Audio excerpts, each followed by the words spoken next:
बच्चों, आप सब कैसे हैं? सभी अच्छे हैं? आज हम लोग क्या पढ़ेंगे? आज हम लोग हिंदी व्याकरण पढ़ेंगे। तो आप सब अपनी अपनी पुस्तकें निकाल लें और तैयार हो जाएं। आज हम लोग न्यू अध्याय, नया अध्याय पढ़ेंगे, क्रिया। ठीक है, पाठ 10 क्रिया, जिसे इंग्लिश में वर्ब कहते हैं, पेज नंबर 62। सबसे पहले प्रश्न है कि क्रिया किसे कहते हैं, जो कि हमारा विषय है आज का। तो क्रिया होता क्या है, इसे हम जानेंगे। इसकी परिभाषा में हम लोग लिखेंगे, जिन शब्दों से किसी काम का करना या होना पता चले उन्हें क्रिया कहते हैं। ठीक है, हम लोग प्रतिदिन कुछ ना कुछ काम करते हैं और उसमें क्रिया भी होता है। इसे हम समझेंगे कुछ उदाहरण के साथ। जैसे देखिए, सूरज उग रहा है। ठीक है, तो इसमें उग क्या है? उगना। उगना क्रिया है। वो सूरज के साथ क्रिया हो रहा है कि सूरज उग रहा है। उसी तरह से दूसरा उदाहरण है, पक्षी उड़ रहे हैं। तो यहाँ पे उड़ना क्या है? उड़ना क्रिया है। पक्षी क्या कर रहे हैं? तो वो उड़ रहे हैं। तो उड़ रहे हैं, ये उड़ना हो गया आपका क्रिया। आया समझ में आपको? इसी तरह से हम लोग बहुत सारे क्रिया प्रतिदिन करते हैं। इसका अगला है आपका, यहाँ पे एक और उदाहरण मैंने दिया है, बच्चा पतंग उड़ा रहा है। ये थोड़ा हटके है, देखिए ये एग्जाम्पल से, है ना। तो इसमें क्या है? बच्चा। बच्चा क्या हो गया? कर्ता। इसमें कर्ता आ गया। और पतंग उड़ा रहा है। क्या उड़ा रहा है? पतंग। तो पतंग उड़ाना, ये दोनों क्या हो गया? क्रिया हो गया। ठीक है, अब यहाँ पे आप पूछेंगे कर्ता क्या है। तो क्रिया को समझने के लिए कर्ता को भी समझना आवश्यक है, क्योंकि क्रिया करेगा कौन? कर्ता। तो कर्ता किसे कहते हैं?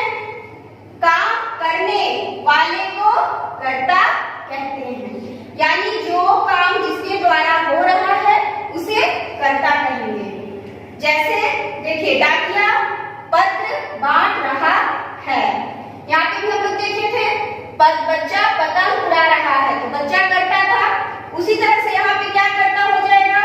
डाकिया पत्र बांट रहा है, यहाँ पे डाकिया कर्ता हो जाएगा। और पत्र बांटना क्या हो जाएगा? पत्र बांटना क्रिया। मैं चार्ट दिखा रही हूँ, इसमें मैंने अच्छे से दोनों उदाहरण को अलग अलग दो भागों में बांटा है।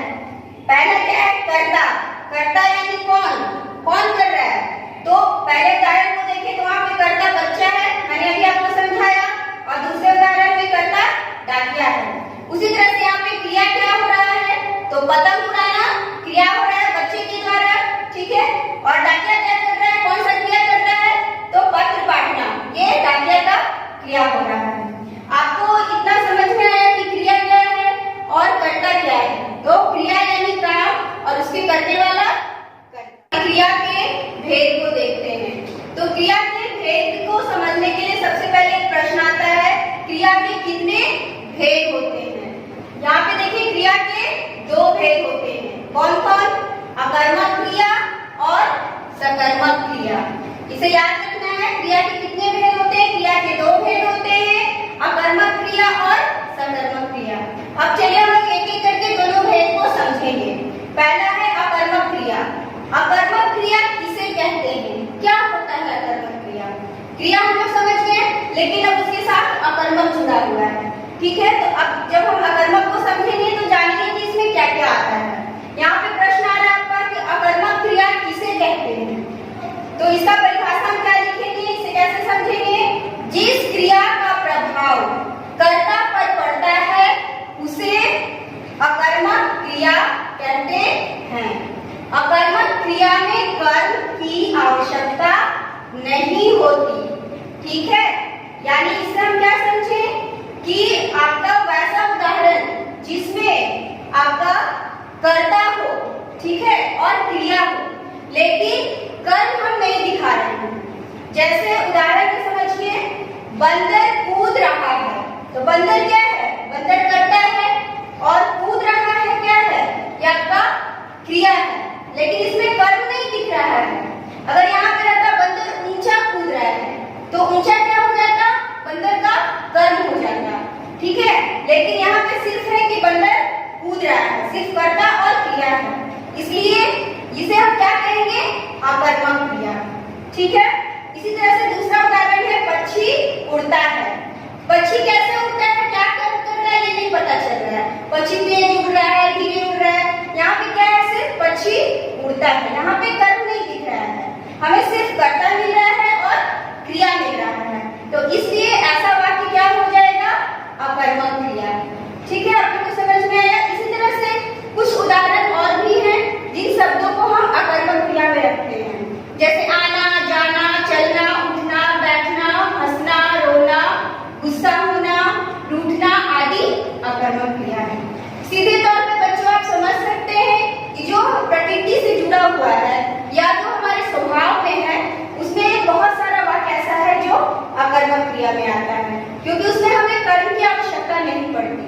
जैसे जाना, आना, हम कैसे जा रहे, धीरे धीरे जा रहे हैं, यहाँ पे कर्म है, लेकिन हम जा रहे हैं, आ रहे हैं, इसमें क्या है, कर्म नहीं है, तो इसलिए ऐसे वाक्य क्या होते हैं, अकर्मक क्रिया में आते हैं। आया आपको समझ में? आपको वाक्य में ध्यान देना है यहाँ पे कर्म है या नहीं। अगर कर्म नहीं है, सिर्फ कर्ता और क्रिया मिल रहा है, तो वो अकर्मक क्रिया है। सकर्मक क्रिया, तो सकर्मक क्रिया किसे कहते हैं, इसकी परिभाषा में हम लिखेंगे, जिस क्रिया का प्रभाव कर्म पर पड़ता है उसे सकर्मक क्रिया कहते हैं। सकर्मक क्रिया में कर्म अवश्य होता है। ठीक है, इसी पे ध्यान देना है कि आपका सकर्मक क्रिया में कर्म अवश्य रहेगा, लेकिन अकर्मक क्रिया में स्पष्ट नहीं रहेगा, वो लुप्त रहेगा। ठीक है, उदाहरण से हम इसे समझेंगे। अजय फुटबॉल खेलता है। बच्चों इसमें कर्ता कौन है, अजय। ठीक है, फुटबॉल क्या है, कर्म, खेलता है क्रिया, यानी आपका यहाँ पे स्पष्ट हमें पता चल रहा है कि अजय खेल रहा है, सिर्फ रहता तो वो अकर्मक में चला जाता, लेकिन अजय क्या खेल रहा है, तो अजय फुटबॉल खेल रहा है। यहाँ हमें स्पष्ट रूप से पता चल रहा है कि क्या कर्म हो रहा है, कौन सा कर्म हो रहा है, इसलिए ये सकर्मक क्रिया होगा। ठीक है, जिसमें हमें स्पष्ट रूप से पता चले कि कौन सा काम हो रहा है, वो सकर्मक क्रिया होता है। दूसरा उदाहरण है, देखिए, शीला कविता पढ़ रही है। तो शीला क्या पढ़ रही है, कविता। इसमें हमें साफ साफ पता चल रहा है कि शीला कविता पढ़ रही है। अगर यहाँ कविता नहीं रहता, शीला पढ़ रही है, तो ये क्या हो जाता, ये अकर्मक हो जाता है। ठीक है, तो यहाँ हमें स्पष्ट नहीं पता चल रहा है कि वो क्या पढ़ रही है, कौन सा बुक पढ़ रही है या क्या कर रही है, क्या किस चीज को पढ़ रही है, लेकिन यहाँ पे स्पष्ट रूप से दिया हुआ है कि वो कविता पढ़ रही है, यानी हमें कर्म पता है। ठीक है, तो इसलिए शीला कविता पढ़ रही है, ये कैसा वाक्य हो जाएगा, ये सकर्मक वाक्य हो जाएगा, क्योंकि इसका अर्थ हमें सही स्पष्ट रूप से पता चल रहा है कि शीला कविता को पढ़ रही है। इसलिए हम इसे कह सकते हैं कि जहां कर्म स्पष्ट है, अतः ये सकर्मक क्रिया है। ठीक है, आपको समझ में आया अकर्मक क्रिया क्या है और सकर्मक क्रिया क्या है। बच्चों, क्रिया के भेद को समझने के बाद अब हम उसका प्रयोग किसी अन्य रूप में देखेंगे, जैसे क्रिया पर लिंग का प्रभाव। लिंग बदलने से क्रिया के रूप में बदलाव आता है, यानी जब हम स्त्रीलिंग या पुल्लिंग में क्रिया का प्रयोग करते हैं तो वहां पे इसमें कुछ बदलाव आते हैं। क्या बदलाव आते हैं, जैसे यहाँ देखिए, पहला उदाहरण, ऊंट दौड़ रहा है, और स्त्रीलिंग में क्या हो जाएगा, ऊंटनी दौड़ रही है। ये जो कर्ता है, कर्ता का स्त्रीलिंग और पुल्लिंग तो आप लोग पढ़े हैं, जानते हैं, लेकिन यहाँ पे क्या चेंज हो रहा है, क्रिया भी चेंज हो रहा है। ठीक है, क्रिया का प्रभाव चेंज हो रहा है, जैसे दौड़ रहा है, तो यहाँ क्या हो जा रहा है, दौड़ रही है। उसी तरह से दूसरा उदाहरण में देख रहे हैं, लड़का सो रहा है, तो यहाँ क्या हो जा रहा है, लड़की सो रही है। ठीक है, इस तरह से पुल्लिंग स्त्रीलिंग यानी लिंग का प्रभाव के साथ साथ क्रिया का रूप भी बदल रहा है। दूसरे उदाहरण में देखते हैं कि क्रिया पर वचन का प्रभाव भी पड़ता है। वचन के अनुसार भी क्रिया में बदलाव होता है। वचन बदलने से क्रिया का रूप भी बदलता है। जब हम वचन को बदलेंगे तो क्रिया भी बदल जाएगा। कैसे, चलिए उदाहरण में देखते हैं। जैसे ये देखिए, एक वचन का मैंने यहाँ लिखा, बहुवचन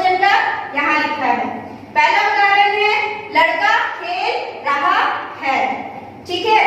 लड़का, कर्ता, ये क्या हो गया, खेल रहा है, क्रिया, ठीक है। और यहाँ क्या हो जाएगा, लड़के खेल रहे हैं, ठीक है। तो ये बहुवचन में क्या हो गया आपका, बदला। यहाँ पे देखिए मैंने अंडरलाइन किया है, रहे हैं, और यहाँ क्या था एकवचन में, रहा है।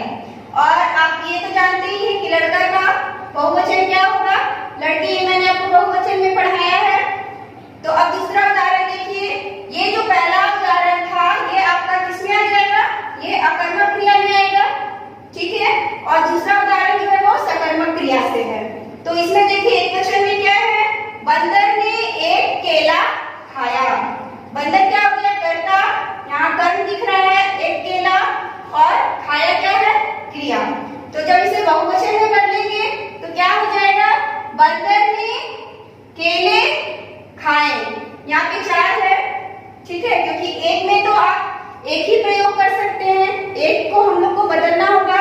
आप यहाँ पे अनेक भी लिख सकते हैं, बंदर ने अनेक केले खाए, ठीक है। तो इस तरह से वचन के अनुसार क्या होगा, हमारा क्रिया भी बदलेगा, इसे ध्यान देना है, नहीं तो आपका वाक्य अशुद्ध हो जाएगा, गलत हो जाएगा। बच्चों, आप लोग को क्रिया समझ में आया अच्छे से, और मैं आपको वर्क दे रही हूँ कि आप इस चैप्टर को फिर से पढ़ेंगे, अच्छे से पढ़ेंगे। और बच्चों, इसमें कुछ बहुत सारे तस्वीर दिए गए हैं, फोटो दिए गए हैं, इसे आप देखेंगे और अच्छे से समझेंगे कि क्या क्या क्रिया होता है, जो हम दिन प्रतिदिन अपने कामों में भी करते हैं, ठीक है।